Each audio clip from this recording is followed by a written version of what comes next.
ओम नमोर्यंताणं नमो सिद्धाणं नमो आर्याणं नमो उज्जयाणं नमो लोहे सव्वसावणं मंगलं भगवान् वीरो मंगलं गौतमो गणी मंगलं कुन्दकुन्दार्यो जैनधर्मोऽस्तु मंगलम् ओंकारबिन्दुसंयुक्तं नित्यं जायन्ति योगिनः कामदं मोक्षदं चैव ओंकाराय नमो नमः अहोपकार जिनवर्णो कुंदनो ध्वनि दिव्यनो जीन कुंद ध्वनि आप्या अहो आ गुरु काननो तुझ ज्ञान ध्यान नो रंग अमया दर्श रहो ओ शिव पद तक तुझ संग माता हाथ ग्रह।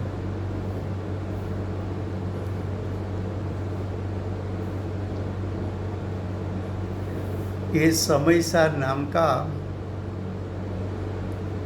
परम अध्यात्म शास्त्र है। भगवत कुंकुंदाचार्य देव ने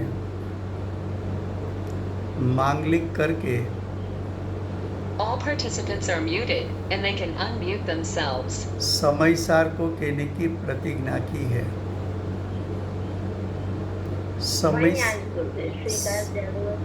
समयसार अर्थात आत्मा का इंग्लिश कैलेंडर से आज गुरुदेव श्री का जन्मदिन। हाँ जी। All participants are muted and they can unmute themselves. Samaysar का अर्थ है आत्मा का परिपूर्ण शुद्ध स्वरूप कि जिसके आश्रय से जीव को सम्यक दर्शन की प्राप्ति होती है। इस समयसार शास्त्र में चौथा अधिकार आश्रव अधिकार चलता है। आश्रव अधिकार में गाथा चलती है 173 से 176। उसका विषय है शिष्य ने प्रश्न किया है। शिष्य का प्रश्न ऐसा है कि ज्ञानी को भी कर्म सत्ता में पड़े हैं और सत्ता में पड़े हुए कर्म प्रति समय उदय में भी आता है। तो प्रति समय उदय में आता है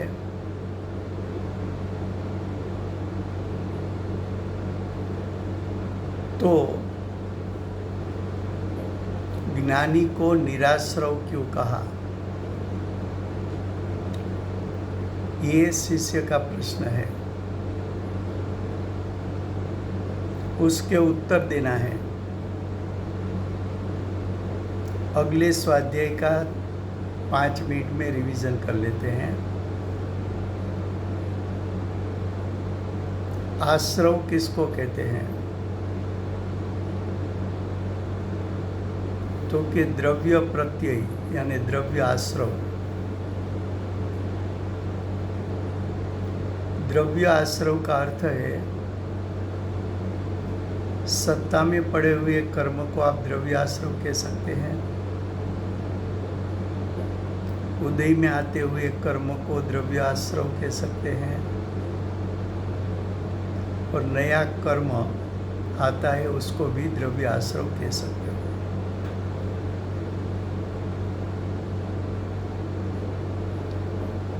भाव आश्रव मोह राग द्वेष अज्ञानी के लिए वो भाव आश्रव है। ज्ञानी के लिए राग द्वेष भाव आश्रव है।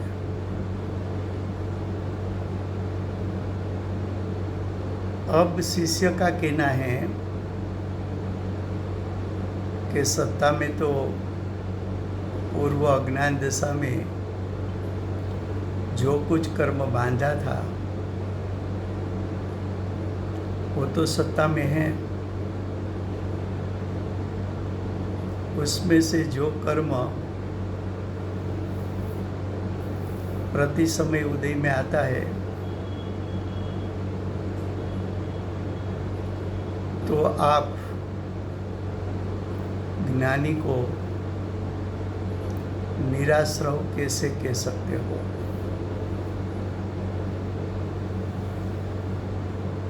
तो हमने गाथा तो पढ़ लिया है, अब टीका पढ़ते हैं। जिस प्रकार यानी आचार्य भगवान प्रथम दृष्टांत देते हैं, जिस प्रकार प्रथम तो तत्काल की परिणत बाल स्त्री अनुपभोग्य है, लेकिन वही स्त्री यौवन अवस्था को प्राप्त होती है तो प्रथम जिससे परिणमित हुए थे वह स्त्री यौवनावस्था में उपभोग्य होती है, और जिस प्रकार यानी दृष्टांत अनुसार उपभोग्य होता है वो अनुसार पुरुष का राग भाव के कारण ही पुरुष को बंधन करती है या वश करती है। ये दृष्टांत है। जो ज्ञानी होते हैं उसको वैराग्य का ब्रह्मचर्य का जोर ऐसा होता है कि ऐसे दृष्टांत देने में वो निसंकोच होते हैं। दृष्टांत का हम विस्तार नहीं करते हैं। अब सिद्धांत में क्या कहना है ध्यान से सुनना। जिस प्रकार का अर्थ है ऊपर दिया हुआ दृष्टांत अनुसार, जो प्रथम तो सत्ता अवस्था में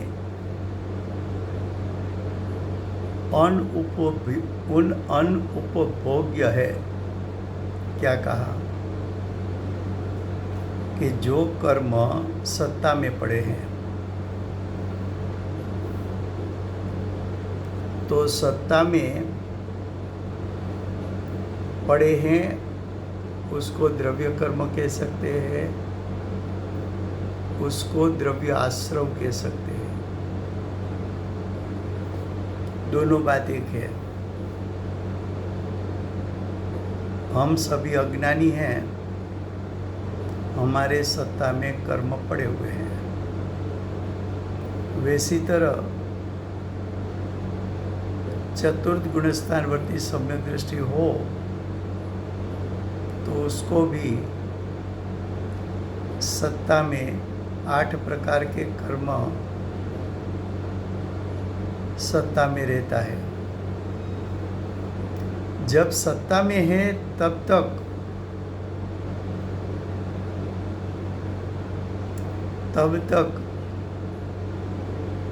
जीव की दशा में भाव आश्रव उत्पन्न नहीं होता।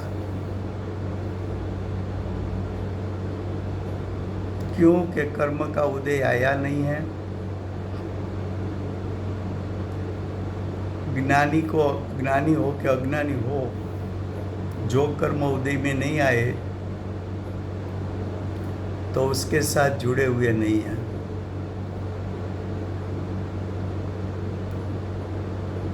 हमने दृष्टांत पहले दिया था, कभी कभी किसी के शरीर में बड़ी गांठ हुई हो तो आदमी क्या बोलेगा कि 5 साल से गांठ है लेकिन कुछ पेन वेन नहीं है। वैसी तरह कर्म सत्ता में पड़े हुए हैं, उसके कारण जीव को मोह राग द्वेष या सुख दुख उत्पन्न नहीं होता। तो सत्ता में पड़े कर्म की चिंता नहीं है। क्यों? तो कि नंबर 1 कि उसका उदय नहीं आया, उसका फल देने के लिए वो कर्म नहीं आए, तब तक जीव उसके साथ जुड़ता भी नहीं है। और जुड़ता नहीं है तो उसको मोह राग द्वेष के राग द्वेष उत्पन्न नहीं होता, कि आकुलता उत्पन्न नहीं होती।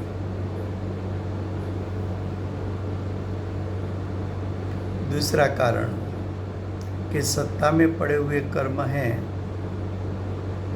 तो जीव वर्तमान में पुरुषार्थ करे तो सत्ता में पड़े हुए कर्म उसका स्थिति अनुभाग घट सकता है।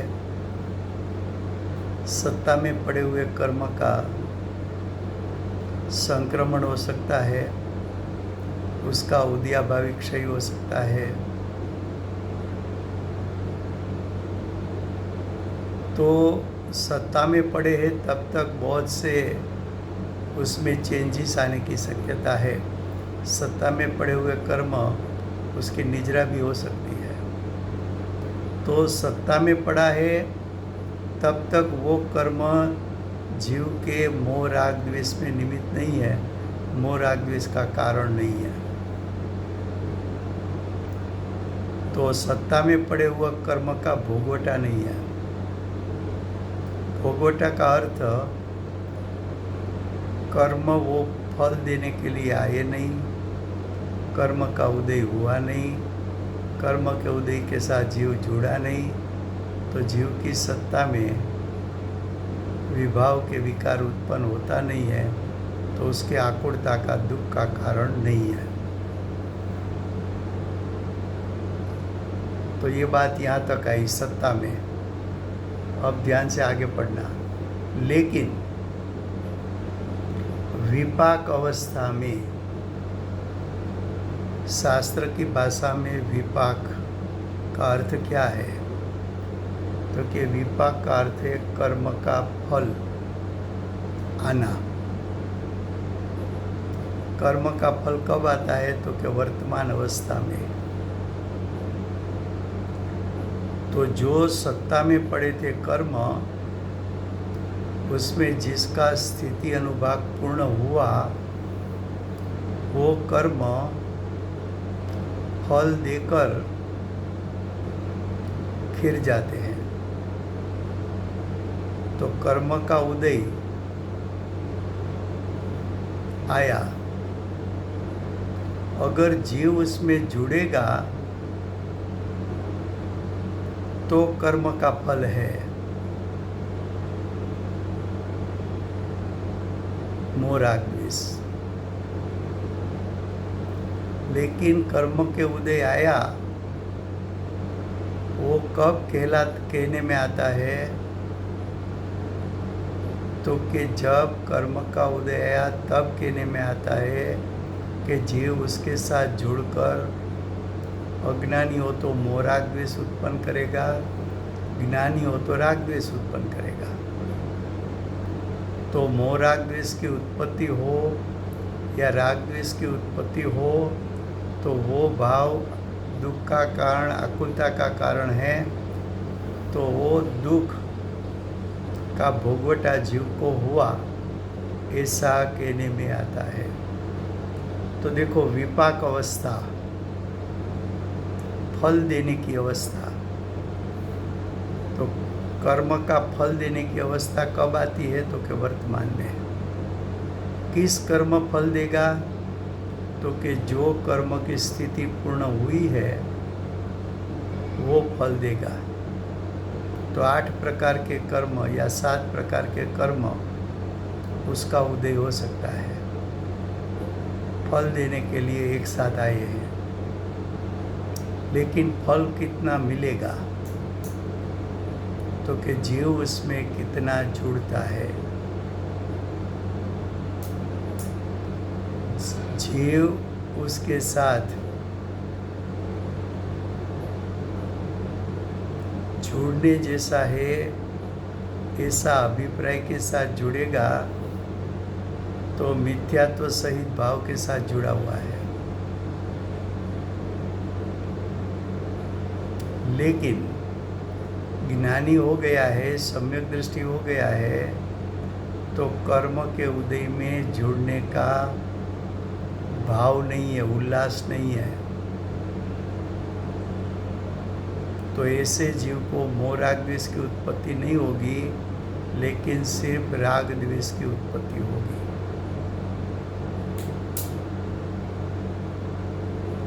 तो क्या कहा? विपाक अवस्था में उपभोग्य होता है। सत्ता में कर्म पड़ा है, तब तक उसका भोगवटा करने योग्य नहीं है। लेकिन उदय आया तो कर्म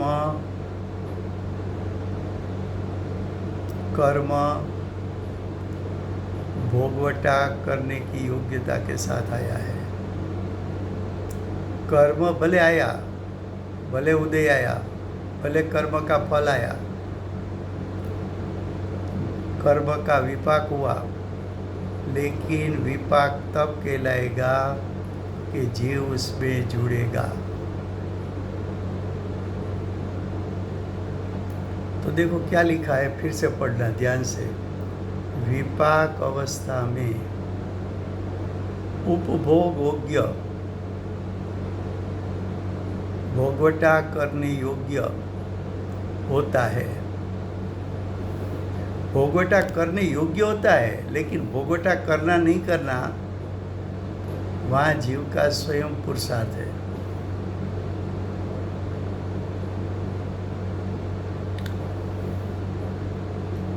अब आगे देखो, ऐसे पुद्गल कर्म रूप द्रव्य प्रत्यय का दूसरा नाम हमने दिया था द्रव्याश्रव, तीसरा नाम दिया था द्रव्य कर्म। तो द्रव्य प्रत्यय कह सकते हो, द्रव्य आश्रव कह सकते हो, द्रव्य कर्म कह सकते हो। देखो क्या लिखा है, ऐसे पुद्गल कर्म रूप द्रव्य प्रत्यय होने पर भी वो उपयोग का प्रयोग अनुसार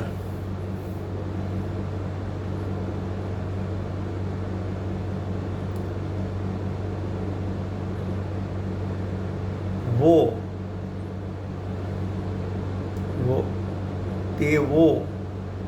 यानी वो का अर्थ क्या है कि सत्ता में पड़े थे, अब उदय में आए।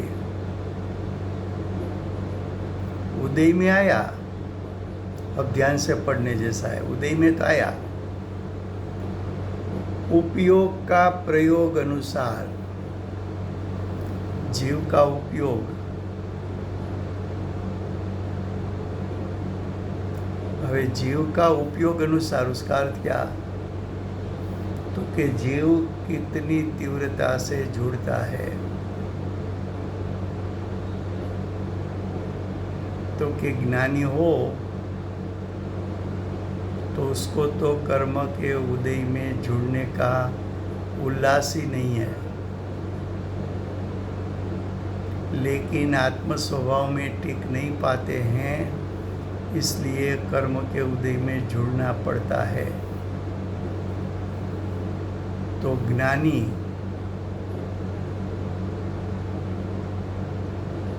कर्म के उदय में जुड़ने जैसा उसको लगता नहीं है। क्या कहा? वो उपयोग के प्रयोग अनुसार, ब्रैकेट में देखो पंडित जी ने क्या लिखा है, अर्थात द्रव्य प्रत्यय का उपभोग में उपयोग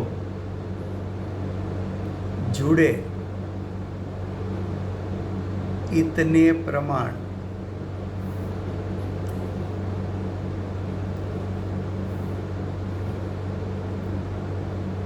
भोगवटा कितना हुआ? तो कि जीव कर्म के उदय में जितनी तीव्रता से जुड़ा इतना भोगवटा हुआ।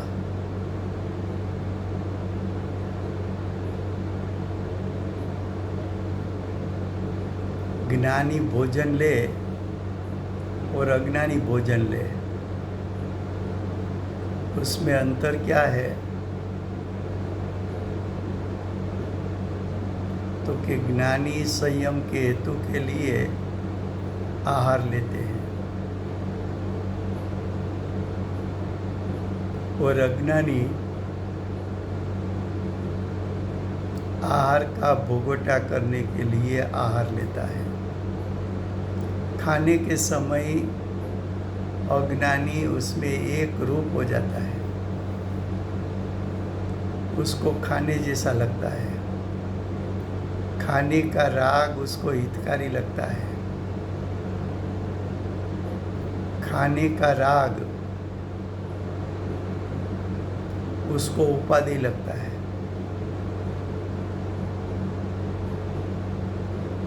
भोजन उसको हितकारी लगता है।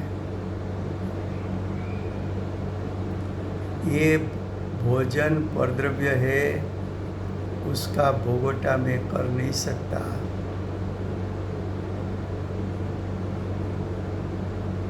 ऐसा भाव अज्ञानी को नहीं है। ज्ञानी मनुष्य भाव में आहार लिया, कितना आहार लिया? तो कि जैसा भसता हुआ कुत्ता है, उसको 2 बिस्किट डालो तो भसना बंद करे। तो कि जब तक शरीर है, जब तक मनुष्य पर्याय है, तब तक शरीर टिके इतना आहार इसलिए जरूरी है कि बार बार उपयोग शरीर की ओर चला न जाए, और शरीर की ओर उपयोग जाता है तो आत्म साधना करने में विक्षेप होता है। तो सिर्फ शरीर को बसता हुआ कुत्ता समझ के 2 बिस्किट डालना है। मुनिराज कितना आहार लेते हैं? तो कि एक ही बार आहार लेते हैं। क्यों? एक बार आहार लेने से भी शरीर 24 घंटा टिक पाता है। कैसा आहार लेते हैं? सात्विक। शरीर की शक्ति जितनी जरूरी है, ऐसा सात्विक आहार। कैसा आहार लेते हैं? हिंसा रहित, जिसमें परद्रव्य की हिंसा न हो।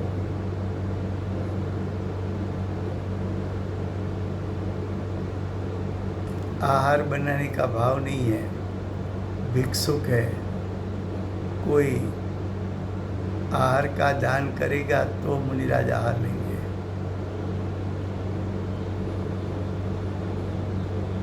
लेकिन अज्ञानी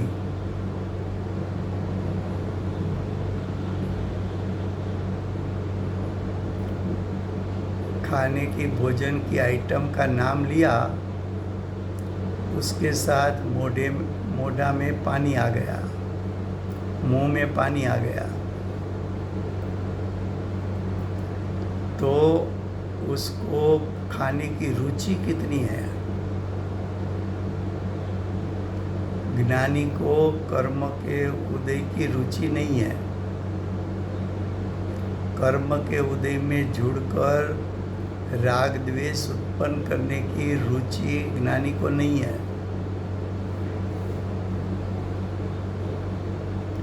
कर्म का उदय कितना आया, उस पर ज्ञानी ने वेटेज नहीं दिया है।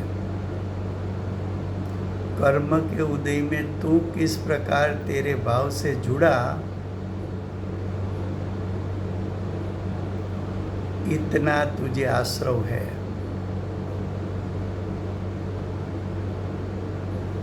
तो भूमि का अनुसार आश्रव होगा। चतुर्थ गुणस्थान वाले सम्यक दृष्टि जीव, उसको राग में रुचि नहीं है, इसलिए तो मिथ्यात्व अनंतानुबंधी कसाय का नाश हो गया है। तो ज्ञानी को मिथ्यात्व सहित अनंतानुबंधी का भाव तो है नहीं। अप्रत्याख्यान प्रत्याख्यान संजलन के कर्म के उदय में जुड़ते हैं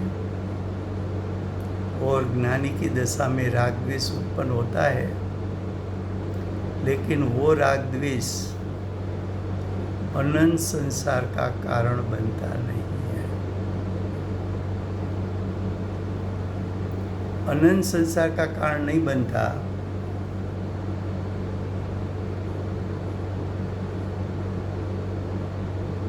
अनंत संसार का कारण नहीं बनता।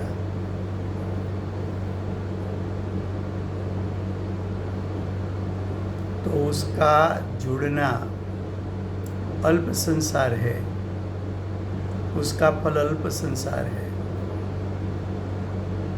अल्प संसार है, इसलिए ज्ञानी को निराश्रव कहा। अभिप्राय से जुड़ना नहीं चाहते, रुचि पूर्वक जुड़ना नहीं चाहते। राग करने जैसा है ऐसा अभिप्राय नहीं है। कर्म के साथ जुड़ना चाहिए ऐसा भी अभिप्राय नहीं है। तो ज्ञानी जुड़ा, जितना जुड़ा इतना कर्म का उदय कहने में आता है। एक बार हमने बताया था, फिर से बताता हूँ, बहुत टाइम हो गया, कि कर्म के उदय की डिग्री 100 डिग्री हो तो जीव को 100 डिग्री से जुड़ना पड़ता है।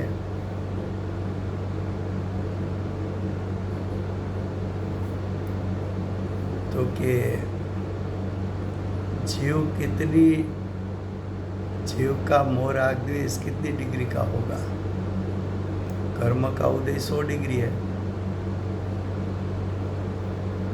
तो शास्त्रों ने ऐसा उत्तर दिया है कि कर्म का उदय की डिग्री कितनी है वो कर्म के उदय पर से डिसाइड नहीं होती।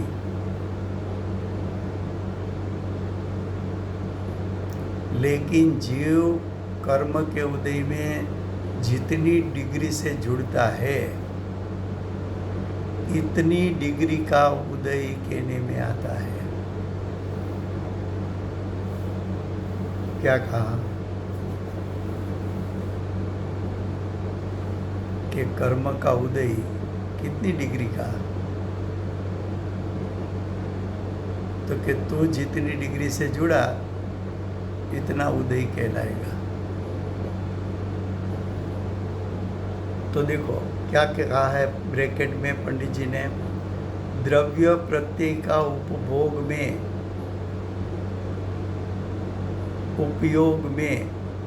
उपभोग में उपयोग जुड़ा उसके प्रमाणसर। तो द्रव्य प्रत्यय यानी सत्ता में पड़े हुए कर्म थे, उसका उदय कितना कहलाएगा, तो कि जीव उपभोग में कितनी डिग्री से जुड़ता है। अब आगे, कर्मोदय के कार्य रूप, कर्मोदय का कार्य, उसका अर्थ क्या,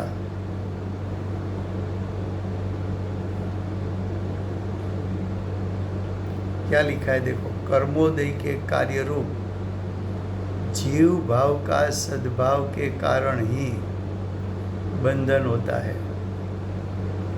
क्या कहा, कर्म का उदय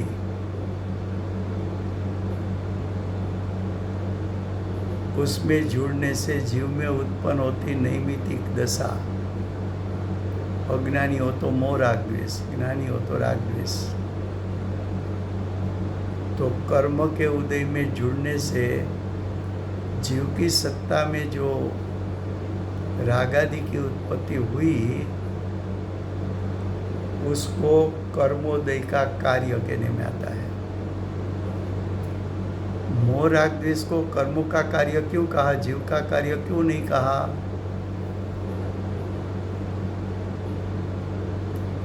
तो कि जीव के त्रिकाल शुद्ध स्वभाव में जीव जुड़ जाए तो वितराग दशा प्रकटती है। लेकिन मोह राग द्वेष कब प्रकटते हैं, तो कि कर्म के उदय के सन्मुख हुआ तब। तो कर्म का उदय निमित्त है, वो दर्शाने के लिए जीव के भाव में मोह राग द्वेष उत्पन्न हुआ, उसको कर्मोदय का कार्य कहने में आता है। तो कर्म में जुड़े और जो रागादि उत्पन्न हुए वो क्या है, तो आगे लिखा बंधन उससे होता है।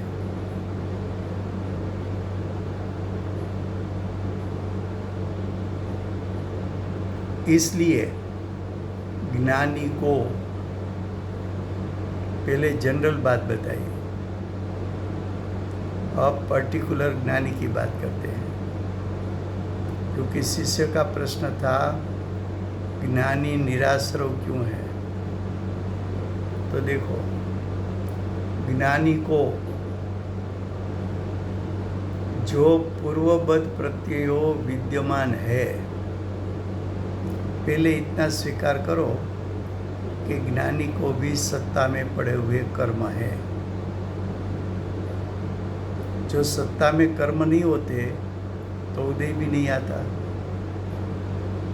तो ज्ञानी मोक्ष में होना चाहिए। तो कि ज्ञानी की भूमिका अनुसार उसको भी कर्म सत्ता में तो पड़े हैं। तो ज्ञानी को पूर्व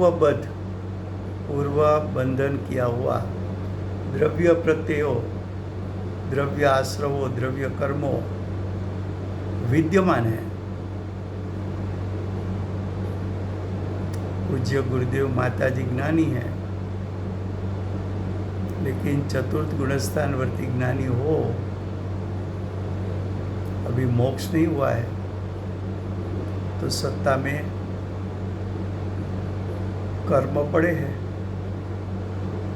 तो के प्रत्ययो विद्यमान है। आगे क्या कहा, वो तो हो, भले हो, विद्यमान है तो क्या है, सत्ता में पड़े है तब तक क्या है, सत्ता में पड़े है तब तक तो उसका उपभोग होता नहीं। सत्ता में पड़े हैं तब तक तो उसका भोगवटा है नहीं, तो भले हो, तथापि वो ज्ञानी तो निराश्रवी है। सत्ता में है तब तक तो क्या है, निराश्रव है, क्योंकि उसका उदय नहीं आया, उसका भोगवटा नहीं है, तब तक तो कोई चिंता की बात ही नहीं है। क्योंकि निराश्रव क्यों है? क्योंकि कर्मोदय का कार्य क्या है? राग द्वेष मोह की उत्पत्ति कराना। पर सत्ता में पड़े हैं तब तक तो मोह राग द्वेष की उत्पत्ति होती नहीं।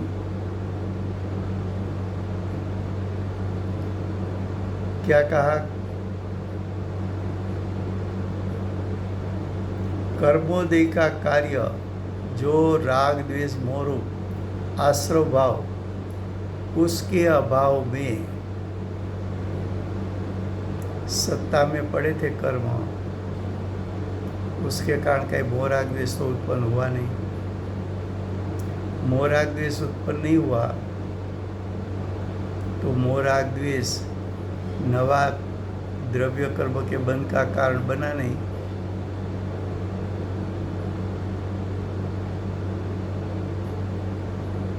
इसलिए जीव निराश्रव है।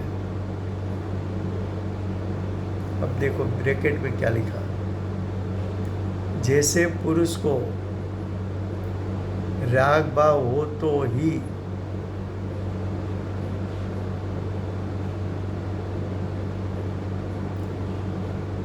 युवान अवस्था पाई स्त्री उसको वश कर सकती है, उसी प्रकार यानी दृष्टांत अनुसार जीव को आश्रव भाव हो। आश्रव भाव का अर्थ क्या है? अज्ञानी हो तो मोह राग द्वेष, ज्ञानी हो तो राग द्वेष। तो जीव को रागादि भाव हो तभी उदय प्राप्त, यानी कर्म का उदय को प्राप्त, द्रव्य प्रत्यय हो यानी द्रव्य कर्म नया बंध कर सकता है। तो नया कर्म का बंध कब होगा? कर्म का उदय आए, उसमें जीव जुड़ जाए, अपनी सत्ता में राग द्वेष उत्पन्न करे, तो नया कर्म का ज्ञानी को बंध होगा। लेकिन सत्ता में पड़े हैं कर्म, तब तक ज्ञानी तो निराश्रव है। और जब उदय आता है तब ज्ञानी जितना नहीं जुड़ेगा इतना निराश्रव है, और जितना जुड़ेगा इतना उसको आश्रव है।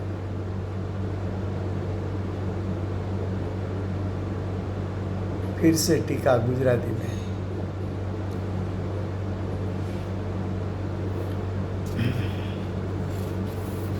गाथा 173 થી 76 ચાલે છે। શિષ્યએ પ્રશ્ન એવો કર્યો છે કે જ્ઞાનીને પણ કર્મો સત્તામાં પડ્યા છે અને ઉદયમાં આવે છે,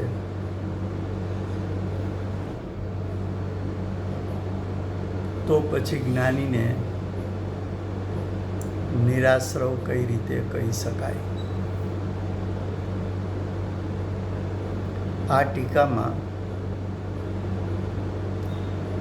દ્રવ્ય પ્રત્યય એક શબ્દ પ્રયોગ કરે છે। દ્રવ્ય પ્રત્યયનો અર્થ છે દ્રવ્ય આશ્રવ। દ્રવ્ય આશ્રવનો અર્થ છે કાર્મણ વર્ગણામાંથી બનેલા કર્મ આત્મા તરફ ખેંચાઈને આવે એ કર્મોને દ્રવ્ય આશ્રવ કહેવાય। તો કર્મોને દ્રવ્ય કર્મ કહેવાય છે। એ દ્રવ્ય કર્મને દ્રવ્ય આશ્રવ કેવો છે, એ દ્રવ્ય આશ્રવને દ્રવ્ય પ્રત્યય કહેવાય છે. એટલે ત્રણેય શબ્દનો અર્થ એક જ છે. દ્રવ્ય આશ્રવ કહો, દ્રવ્ય પ્રત્યય કહો કે દ્રવ્ય કર્મ કહો. બીજી વાત, દ્રવ્ય કર્મ અથવા દ્રવ્ય પ્રત્યય અથવા દ્રવ્ય આશ્રવ 3 પ્રકારે છે. એક સત્તામાં પડેલા છે, એક ઉદયમાં આવે છે, એક નવા બંધાય છે. 3 પ્રકારના કર્મને દ્રવ્ય આશ્રવ કહેવામાં આવે છે. 3માંથી કોની વાત લેવી છે અને કોના માટે લેવી છે? તો કે 3માંથી સત્તામાં પડેલા કર્મ અને ઉદયમાં આવતા કર્મ, એ બેની વાત લેવી છે. કોના માટે લેવી છે? તો કે જ્ઞાની માટે. જ્ઞાની માટે કેમ લેવી છે? તો કે શિષ્યનો પ્રશ્ન જ્ઞાની માટે છે કે જ્ઞાનીને નિરાશ્રવ પણ કેમ કીધું.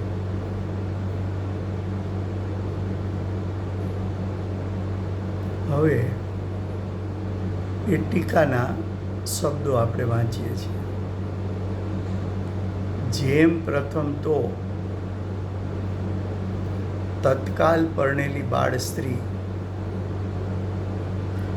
પહેલાંના જમાનામાં 5-7 વર્ષની દીકરી હોય તો લગ્ન કરી નાખે, એટલે બાળ સ્ત્રી કીધી. બાળ સ્ત્રી કેવી છે? તો કે અનુપભોગ્ય છે. પણ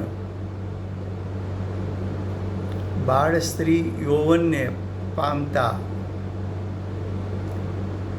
તે પહેલાંની પરણેલી સ્ત્રી બાળ અવસ્થામાં લગ્ન કર્યા હતા, તે સ્ત્રી હવે યૌવન અવસ્થામાં ઉપભોગ કરવા યોગ્ય થાય છે.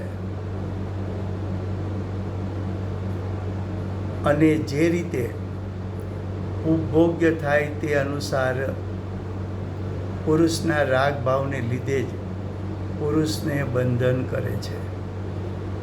આ દૃષ્ટાંતમાંથી આપણે માત્ર અત્યારે એટલું જ લેવું છે કે પુરુષનો અર્થ છે આત્મા. આત્મા જેટલો રાગ કરે એટલા બંધને પ્રાપ્ત થાય છે. તો કે આત્મા જેટલા રાગને કરે એટલો બંધને પ્રાપ્ત થાય છે. એટલે શું? તો કે અજ્ઞાની મિથ્યાત્વ સહિત 4 કસાઈનો રાગ કરે છે. માટે મિથ્યાત્વ અને 4 કસાઈને અનુરૂપ કર્મ બંધાય છે. પણ સમ્યક દ્રષ્ટિ મિથ્યાત્વ રહિત માત્ર 3 કસાઈ ઉત્પન્ન કરે છે. તો સમ્યક દ્રષ્ટિને 3 કસાઈ જેટલો રાગ છે, માટે એટલો બંધ કરે છે. પંચમ ગુણસ્થાનવર્તી શ્રાવિકા 2 કસાઈનો રાગ કરે છે, માટે 2 કસાઈ જેટલો બંધ થાય છે. અને મુનિ 1 કસાઈ જેટલો રાગ કરે છે, માટે 1 કસાઈ જેટલો બંધને પ્રાપ્ત થાય છે. તો આપણે 4 લીધા. 1 અજ્ઞાની લીધા, સમ્યક દ્રષ્ટિ લીધા, 4થું ગુણસ્થાન, શ્રાવક લીધા 5મું ગુણસ્થાન, મુનિ 6ઠું 7મું ગુણસ્થાન. 4 પ્રકારના જીવ લીધા. આ 4 પ્રકારના જીવમાં અહીંયા સમ્યક દ્રષ્ટિની વાત કરવી છે. સમ્યક દ્રષ્ટિની વાત કેમ કરે છે? તો કે આ શાસ્ત્ર સમ્યક દર્શનની મુખ્યતાથી લખાયેલું છે.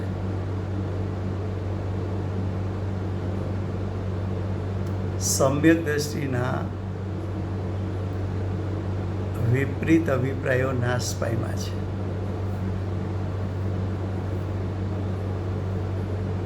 એટલે રાગનું સ્વરૂપ જ્ઞાની બરોબર જાણે છે કે રાગ બંધનું કારણ છે, અને બંધનું કારણ છે એવા રાગ પ્રત્યે જ્ઞાનીને રુચિ નથી. માટે જ્ઞાનીની દશામાં રુચિપૂર્વકનો રાગ ઉત્પન્ન થતો નથી. રુચિપૂર્વકનો રાગ ઉત્પન્ન થતો નથી, માટે એને રુચિપૂર્વકનો બંધ થતો નથી. એટલે કે એમને અનંત સંસાર ઉત્પન્ન થાય એવો રાગ ઉત્પન્ન થતો નથી. અલ્પ સંસાર ઉત્પન્ન થાય એવો રાગ ઉત્પન્ન થાય છે. હવે જે રાગ ઉત્પન્ન થાય છે એને કર્મોદયનું કાર્ય કહેવું છે, જીવનું કાર્ય નથી કહેવું. કેમ? તો કે જીવની દ્રષ્ટિ અને ઉપયોગ જો આત્મ સ્વભાવમાં જોડાય તો વિતરાગતાની ઉત્પત્તિ થાય છે. તો દ્રષ્ટિને ઉપયોગ કોના સાથે જોડાય છે? તો કે આત્મ સ્વભાવ સાથે જોડાય તો વિતરાગતાની ઉત્પત્તિ થાય છે. તો એ તો વિતરાગતા ઉત્પન્ન કરે છે. પણ જેનો ઉપયોગ કર્મના ઉદયમાં જોડાય તો રાગ ભાવ ઉત્પન્ન થાય છે. તો કર્મના ઉદય સાથે જોડાવાથી રાગ ભાવ ઉત્પન્ન થાય છે. માટે કર્મોદયનું કાર્ય રાગ એ કર્મોદયનું કાર્ય કહેવું છે. હવે આટલી વાત સમજ્યા પછી આપણે દ્રષ્ટાંત છોડીને ટીકા આગળ વાંચીએ છીએ. ટીકાની ચોથી લીટી છે તેવી રીતે, એટલે દ્રષ્ટાંત પ્રમાણે જેવો પ્રથમ તો સત્તા અવસ્થામાં અનઉપભોગ્ય છે. શું કહ્યું? પ્રથમ તો જેવો એટલે કોણ? તો કે કર્મો. કયા કર્મો? સત્તામાં પડેલા કર્મો.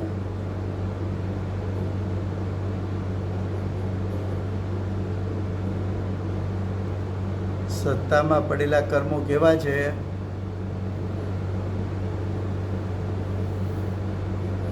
તો કે સત્તા અવસ્થામાં છે, ઉદયમાં આવ્યા જ નથી.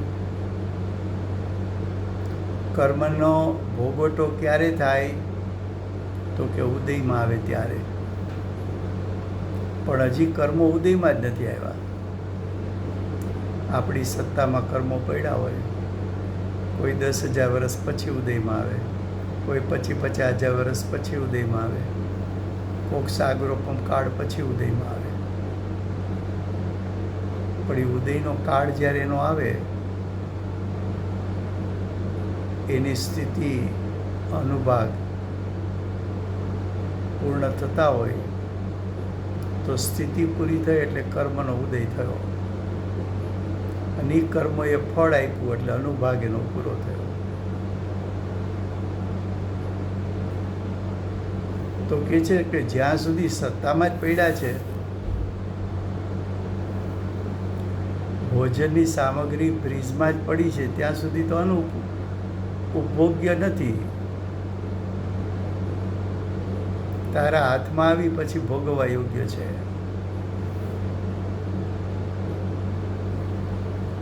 એમ કર્મ સત્તામાં પડ્યા છે ત્યાં સુધી તારે એનો ભોગવટો થઈ શકતો નથી. ઉદયમાં આવશે ત્યારે ભોગવટો છે. તો એક કારણ એ બતાવવું છે કે સત્તામાં પડેલા કર્મ સત્તામાં રહે છે, એનો ભોગવટો નથી. એ અપેક્ષાએ પણ જ્ઞાની નિરાશ્રવ છે. હવે ઉદયમાં આવે તો શું? તો કે ઉદયમાં આવે તો બે શક્યતા છે કે રુચિપૂર્વક તું ભોગવટામાં જોડાસ કે રુચિ વગર. રુચિપૂર્વક જોડાઈશ તો અનંત સંસાર, રુચિ વગર જોડાઈશ તો અલ્પ સંસાર. સંસાર તો છે, અનંત સંસાર ને અલ્પ સંસાર એટલો તફાવત પડશે. તો પહેલાં શું કહ્યું? પ્રથમ તો સત્તા અવસ્થામાં અનુપભોગ્ય છે, ભોગવવા યોગ્ય નથી. હવે કે છે પરંતુ કેમ લખ્યું? કે હવે સત્તામાં પડ્યા છે, ઉદયમાં આવે તો શું? પરંતુ વિપાક અવસ્થામાં જે સત્તામાં પડ્યા હતા, હવે એનો કાળ પૂરો થયો એટલે ફળ આપશે. એટલે ફળ આપવાની અવસ્થામાં કોણ ફળ આપે છે? કર્મનો ઉદય. વિપાક અવસ્થામાં ઉપભોગ યોગ્ય થાય છે. જો ઉપભોગ યોગ્ય થાય છે, ઉપભોગ કરવો કે ન કરવો ત્યાં જીવનો પુરુષાર્થ છે. જીવ એમાં રુચિપૂર્વક જોડાય તો અનંત સંસાર, રુચિ વગર જોડાય તો અલ્પ સંસાર. અને જોડાય જ નહીં અને પોતાનો ઉપયોગ આત્મ સ્વભાવમાં લગાવી દે તો એ કર્મો એના પ્રવાહક્રમમાં ચાલ્યા જાય, પણ જીવની દશામાં મોહ રાગ દ્વેષ ઉત્પન્ન કરતા નથી. તો કે ઉપભોગ યોગ્ય થાય છે એવા ઉદ્ગલ કર્મરૂપ દ્રવ્ય પ્રત્યયો, ભોગવવાને યોગ્ય થાય એવા દ્રવ્ય કર્મનો ઉદય, એવા દ્રવ્ય પ્રત્યયો, એવા કર્મનો ઉદય હોવા છતાં, ભોગવવા જેવા છે છતાં તેઓ ઉપયોગના પ્રયોગ અનુસાર, ઉપયોગના પ્રયોગ અનુસાર એટલે તું કેટલી માત્રામાં જોડાશ? 4 કસાઈપૂર્વક જોડાશ, 3 કસાઈપૂર્વક જોડાશ, 2 કસાઈપૂર્વક જોડાશ કે 1 કસાઈપૂર્વક જોડાશ? મિથ્યાત્વ સહિત 4 કસાઈ હોય, 3 કસાઈ હોય તો મિથ્યાત્વ અને પેલો કસાઈનો અભાવ થઈ ગયો, તો 3 કસાઈપૂર્વક, પછી 2 કસાઈપૂર્વક, પછી 1 કસાઈપૂર્વક. હવે તું કેટલા પ્રમાણમાં જોડાશ? તો કે ઉપયોગના પ્રયોગ અનુસાર. પંડિત હિંમતભાઈએ બ્રેકેટમાં એનો અર્થ કર્યો છે. દ્રવ્ય પ્રત્યેના ઉપભોગમાં ઉપયોગ જોડાય તેના પ્રમાણમાં, જે ઉપયોગ જોડાણો એના પ્રમાણમાં કર્મોદયના કાર્યરૂપ, કર્મોદયનું કાર્ય એટલે કર્મમાં જોડાવાથી જીવમાં ઉત્પન્ન થતા રાગ દ્વેષ, એને કર્મનું કાર્ય કીધું. કારણ કે કર્મમાં જોડાવાથી રાગ દ્વેષ ઉત્પન્ન થયો છે. સ્વભાવમાં જોડાણો હતો તો સમ્યક દર્શન જ્ઞાન ચારિત્ર પ્રગટ થાય. તો કે કર્મોદયના કાર્યરૂપ જીવ ભાવના સદભાવને લીધે જ બંધન કરે છે. ત્યારે જીવનો ભાવ કયો છે? તો કે જ્ઞાની હોય તો રાગ દ્વેષ ઉત્પન્ન થયા છે, અજ્ઞાની હોય તો મોહ રાગ દ્વેષ ઉત્પન્ન થયા. જીવનો ભાવ, જીવના ભાવના સદભાવને લીધે જ. હવે જીવના ભાવનો કયો સદભાવ થયો? રાગ દ્વેષ. તો જીવના રાગ દ્વેષના સદભાવને લીધે જીવના રાગદ્વેષની વિદ્યમાનતાને કારણે જ બંધન કરે છે, એટલે દ્રવ્ય કર્મનો બંધ કરે છે.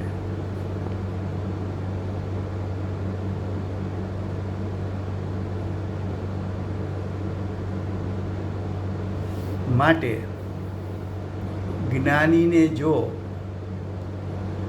પૂર્વબદ્ધ પ્રત્યયો વિદ્યમાન છે તો ભલે હો, પૂર્વના કર્મ વિદ્યમાન હોય ત્યાં સુધી જ્ઞાનીને ક્યાં એમાં જોડાવાપણું છે કે રાગ દ્વેષ થાય છે.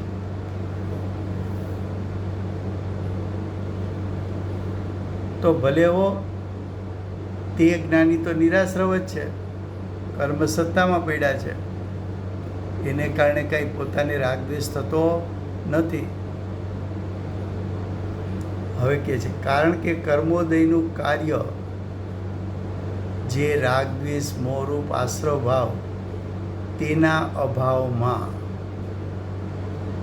જો કર્મનો ઉદય હોય તો એનું કાર્ય છે રાગ દ્વેષ મોહનું ઉત્પન્ન કરવું. એ મોહ રાગ દ્વેષ શું છે તો કે ભાવાશ્રવ છે. ભાવાશ્રવ કેમ કીધા કે જીવના ભાવ છે માટે ભાવાશ્રવ.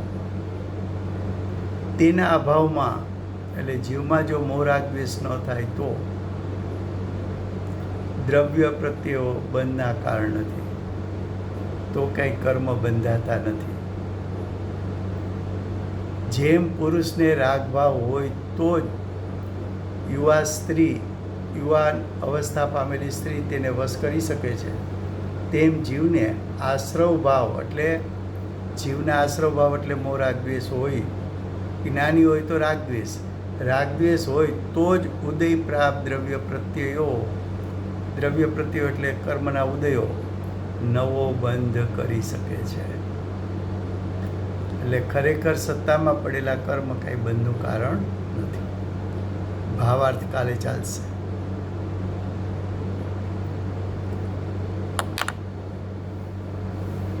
વર્તમાન 24ના આખરી તીર્થંકર બાલ બ્રહ્મચારી મહાવીર ભગવાનનો જય. મહાવિદ્ય ક્ષેત્રે બિરાજમાન પ્રથમ તીર્થંકર ધર્મ ધુરંધર અનંત ચતુષ્ટયના ધારક દિવ્ય ધ્વનિના દાતાર આપણા શાસન ઉપકારી સીમામાં રહેનાર શ્રી સિમંદર ભગવાનનો જય. જય હો.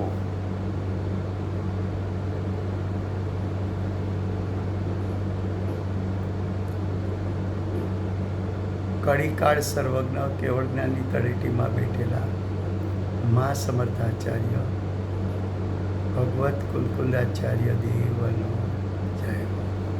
જય હો. વર્તમાન કાળે સમ્યક દર્શનનો ઉપદેશ આપનાર તીર્થના નાયક, તીર્થના સ્થાપક, તીર્થના પ્રવર્તક પરમ કૃપાળુ શ્રી સદગુરુદેવનો જય. જય હો. પૂજ્ય ગુરુદેવના શિષ્યમાં શિરોમણી પૂજ્ય ગુરુદેવના નવ ભવનો મહિમા બતાવનાર સ્વાનુભવયુક્ત જાતિસ્મરણ જ્ઞાનયુક્ત પ્રસમ મૂર્તિ ભગવતી માતનો જય. માતનો જય હો. સમ્યક દર્શનની પ્રાપ્તિમાં નિમિત્તરૂપ સર્વ જીનવાણી માતનો જય હો. જય. પૂજ્ય ગુરુદેવ અને માતાજીની સાધના ભૂમિ સુવર્ણપુરી ધામનો જય હો. જય હો. સુવર્ણપુરી ધામમાં બિરાજમાન સર્વે દેવશાસ્ત્ર ગુરુ ભગવંતનો જય હો. જય હો.